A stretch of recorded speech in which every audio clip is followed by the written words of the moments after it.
Hello everybody, in part 4 today, we're going to talk about how to make TNA better when they start in Destination Last week it was all about how to make WWE better. You know what? We're equal opportunity employers around here. We want to make TNA better too. And we're going to talk about the 10 ways to reboot TNA the right way. And they need it if they're going to beat Vince. They're never going to beat Vince, but they want to be number 2. And you know what? I want to think of TNA as number 2 and not as flush number 2. Gross. Exactly. We'll be right back, folks, in a few seconds to talk about how we are make TNA better.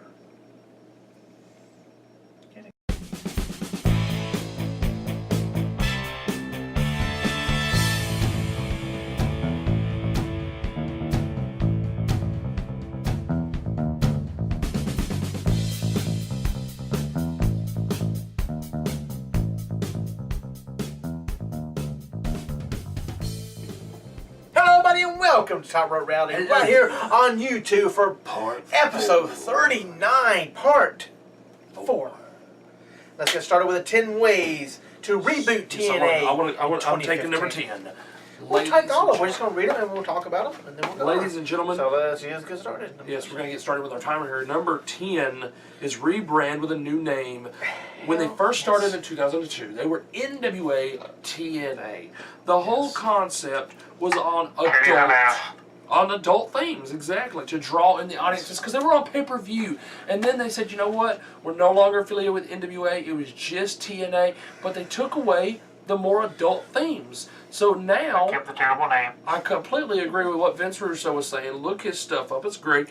He was saying they need to get rid of the TNA. They had girls in cages, they had actual nudity and foul language. None of it did anything to help the fans sell the fans on the company. A primary financial partner had to be sought out to keep the company from going under. It's babbling at this point to think. It is. That the name TNA has made it as long as it has, with the company actually outlasting WCW at this point. But it's past time for the name to go. You could go with Impact Wrestling Federation or go entirely non-traditional.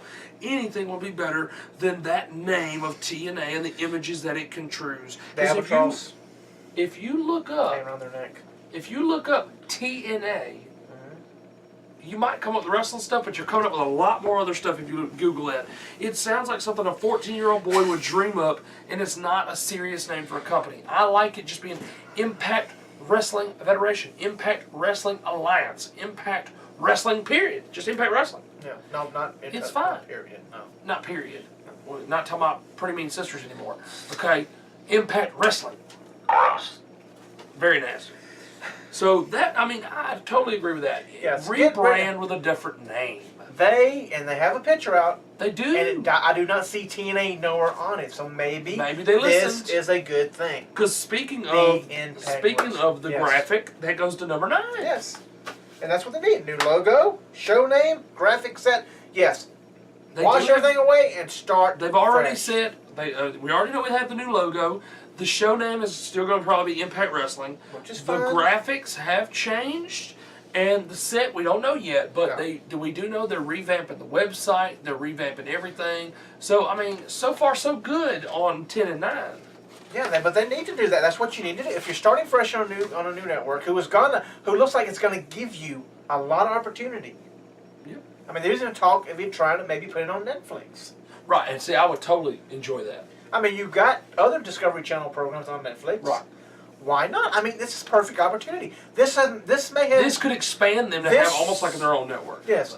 This may turn out to be a blessing in disguise for TNA. Or Impact Wrestling. Because Impact Wrestling could get a lot of exposure being on, because they don't have a lot of viewers on Destination America, but they could get a lot more viewers if they put it on Netflix, because they could put all their old material on there. They could put their DVDs on there, stuff like that. WWE even puts their DVDs on it. But number 8 is new announcers, and we've already said 10 and 9 is good. Number 8, I don't really like Taz being an announcer, but you know what? All well and good. Josh Matthews has replaced Mike Tenay, and they even talk about on here in the past. You've had guys like CM Punk, Nash, Raven given chances at ringside on commentary, and they've done quite good. So it says, imagine a guy like Jake Roberts, one of the best talkers ever, putting over the talent and their angles every week, being a commentator. They could do so well. I mean, I'm not really a big fan of Taz's commentary and the way he talks and stuff. I actually miss Don West. But trust me, you can't. Oh, that's... When I hear Taz's commentary, I miss Don West. But there's other companies out there, and I can't believe they don't send feelers out to say, hey, that guy does pretty good for that show. I can offer him a little bit more money, and somebody new. But Josh Matthews will be a fresh, because Mike TNA bores me. It's two former WWE guys that are announcing now. And it kind of makes it look like they're still, trying to get WWE people. But Josh Matthews, I'm cool with that. I want to see how well he does being the main guy talking. Because before he was doing the backstage stuff, and he was doing the pre-shows. Yes. So let's see how he can carry a 2-hour show every week. We'll see. And I mean, what I read is the first will be live, and if I don't catch it, I will DVR it. I want to see their first. Do you have have you checked to see if you have? I do have it. Very nice. And I have it in HD now, so I will make sure I catch it. Yeah, so I want to see how well they do, how many changes they make. Yes. But we've already known. I don't want to see all the flash and all this mirrors, smoke and mirrors, and then we get the same old garbage. Right. If you do that, if you change certain people aspects, will show up like they did when you moved to Monday. But after that... Yeah, because we already know they've changed the night. Yes. They're starting out on Wednesday for the first week because they're filming live on Wednesday, which is fine. And then the next week, they're starting on Fridays. Yes. Which, I mean, guess what? SmackDown's not on Fridays anymore. And then they took away their Thursday because SmackDown's going to Thursday. So they had to move away from Thursday. They went to Wednesday. So now they can go to Friday and not be interrupted. And as long as Hunter's not an asshole, then I guess he'll keep move NXT to Wednesday and not move them to Friday. Right. They move to Friday. TNA, I love you, but see you later. Number 7 is great. I think they need to do that. Yes, keep Dixie off TV. Enough said. We don't need Dixie on TV, and we don't need. And number 6 goes with number 7 pretty much. You do go ahead and we'll talk about number 6 too. No more authority figures. Right. See, I love what it says right here. You could argue the only reason the promotion has lasted this long is because of Dixie, but at the same time, you could also make the case that she has been extremely instrumental in hindering their development. Yes. Her relying on Vince Russo when her fans and business partners have been very vocal in their distaste for the man. Perfect example of the kind of decision-making she makes, because she is a mark for certain people, and instead of thinking business, she thinks, oh, well, they're my friends. If she wants to be on TV, she needs to be Jack Tunney. Once, maybe twice, maybe at least 3 times a year, and that's it. Right, just for huge announcements. Yeah, okay, she needs to make the main event for Bound for Glory, and she needs to make the main event for one other show, and that's it. We don't need to see Dixie or any authority figure on TV. Right. And then also number 6, like you said, while we're on the subject, the entire authority figure thing is played out. It's become a crutch the writing team has grown far too reliant on, and it seems like no one has any idea how to book wrestling without one. There's never going to be another Austin McMahon or Eric Bischoff joining the NWO. You can't recreate that magic. It's far past time to stop trying. We don't need general managers, directors of operations, CEOs, or any of that other nonsense. If you absolutely insist on having a figurehead in charge, take it back to the days of Jack Tunney, is what it's saying. Yes. When he would only appear on TV for a very special situation. Otherwise, let the entire concept die. Because you know what? It can work. Because all you got to do is, okay, these people are having a fight. They're having a disagreement. So what do? We make a match for it. All you have to do is let the announcers put it over and post a graphic up. Okay, that's all you need to do. You don't have to have someone come out and say, well, you're fighting each other, you're fighting each other. We're going to put together a match. Right. We don't need to know who made the match. Right. Just tell us the match is made. It's not important for us to know, okay, well, that authority figure made that match. That's wonderful. Because, honestly, TNA has changed the authority figure stuff way too much. You had MVP come in as a face, and then like a month later he was a heel, and then Kurt Angle's even taking out Dixie, who was a heel, and then he took her out when she was a heel, and he became the face authority, and then he turned heel. And this was like a 3 months period. Yeah, they changed it up way too much. So just take it away, start anew, and then number 5. Replace the entire creative team. And they need to do what you said. Get wrestlers in there who know the business. Bring in some older wrestlers to do the writing. Right now you have... to make up the stories. Right now you have Big John, or whatever his name was, from Tough Enough. He's in charge of the creative team. Christy Hemme, TNA Save. And guess what? If they draw it out 3 months, if you have an ending that is worth it, right, people will stay. But you know what? Let me go back to this, because as we've seen with TNA, they don't stay the course. They see, oh well, that's not working anymore. Oh, we got to get away from that. We got to get a new creative guy. We got to do this. We got to totally change the storyline. I was watching the network, and they were talking about the Monday Night Wars, and they were talking about how when WWE or WCW took all the big names from WWE, they did a youth movement, and they had the DXs, and they had the Nation of Dominations. They had all these people, right?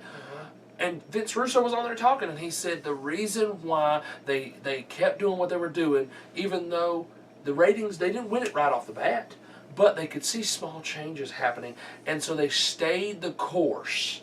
Yes. That's what's wrong with TNA, is you can see the big changes they make all of a sudden. If you're going to change this little thing or that little thing and bring a new creative guy in or bring this guy in, what you need to do is subtly change it. Let that new creative guy finish out what the old creative guy was doing and subtly change it to his programming.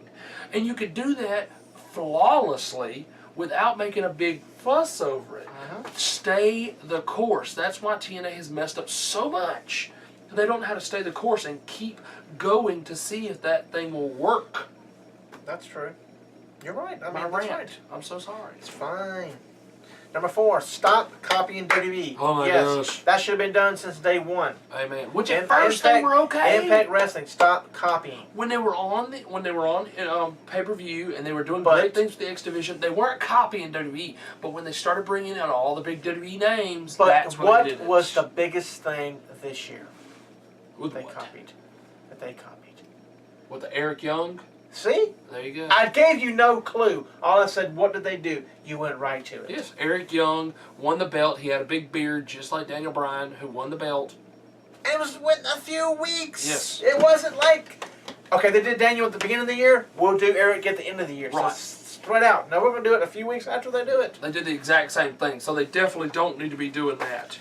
Stop. Don't worry about WWE. Yeah. Because you bring in the people who were kept down in WWE, and you thrust them right into the main picture over your guys. And here's the thing, okay? Watching the network again. Okay, WWE stayed... $9.99. Yeah, thank you. WWE stayed away from mentioning WCW for a long while. And then when they realized... for years, they never mentioned But when they realized they were losing, they did the Nacho Man and the Hulkster or whatever, the Bulkster, whatever his name was. But anyway. Hulkster, yes. And Zillionaire Ted or whatever it was. Okay, they made fun of that. Scheme Gene. Here's the reason they did that. Okay? They realized they were number 2. When you're chasing number 1, you're going to do everything you can to say, okay, well, they're number 1, so let me make fun of them, make me do this so people will notice me. But once WWE became number 1, did you notice they quit talking about WCW? And when WCW became number 2, even while they were number 1, they kept harping on WWE. Yeah. TNA has made mention of WWE. They've said, oh, they're former WWE Tag Champs, they're former WWE World Champion, they're former this, they're former that. Oh, the Hall of Fame ring. Don't bring it up, because you're the number 2 people, but because we know you're the number 2 people and you're harping on WWE, we can tell you're trying to chase after them. Focus on you and your own product. Don't worry about WWE. Nope. Don't worry about what they're doing. Try to be the alternative. You can see what they're doing, and yes, when you see what they're doing and say, well, the fans fans would hate that, so I'm going to change, and I will gain some of their fans. Right. Be the alternative. Don't be the light version of the WWE. And here, this goes to number 3. Debut new talent. This kind of falls into what we've seen, what we said. Yes. Under the umbrella, you know? Yes, the Global Force thing, working with other companies. They were saying PWG. So, I mean, that's fine. Yes, also, Ring of Honor. I mean, there's people you can work with. Hey, okay, we'll take some of your talent. We'll give you these people. We'll trade out talent. It makes their show fresh. It makes our show fresh. It also may bring it and take fans away from WWE. Right. So, I mean, you know, that's what they have to do. Absolutely. They need to do homegrown talent. They need to go back to trying to do a developmental system for themselves and quit worrying about WWE. You're right, but they're more worried about what WWE does. But still. Number 2, reboot all angles and vacate all championships. I do not agree with vacating championships. Because WCW tried it when Eric Bischoff and Vince Russo came together. No, do not do that. They said, oh, we're starting anew. Grab the belts and take it. No. I mean, and you don't have to reboot the angles. Well, you can just quickly, subtly, yes. don't quickly, subtly get away from it. Just subtle. Your first month of tapings, finish out those angles the angles and start anew. Exactly. But keep the belt. If you want new people with the belts, change the titles. Have them defend it and lose. Don't vacate. No, definitely not. Number one, don't reinvent the wheel. Just innovate it. Of course. Absolutely. It's entirely possible this will all be for nothing. Yes. And 6 months or a year from now, TNA will have repeated all their same mistakes. I'm afraid. Right back to the same position.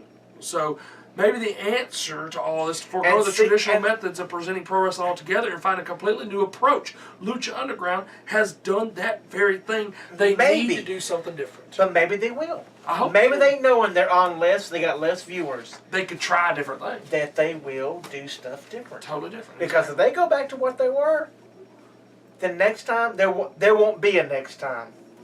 Right, absolutely. So, well, that's it for part 4 on the talking about TNA, how to reboot it, and hopefully, we hope. I know you get a lot of things saying we hate TNA. We do not hate TNA. I want competition. We want the whole business to be better. But when you keep harping on the stupid stuff, then we're going to keep harping on you need to change it. So we're going to give it a chance. We want to see things new. We want to see things different. But you've got to do different things.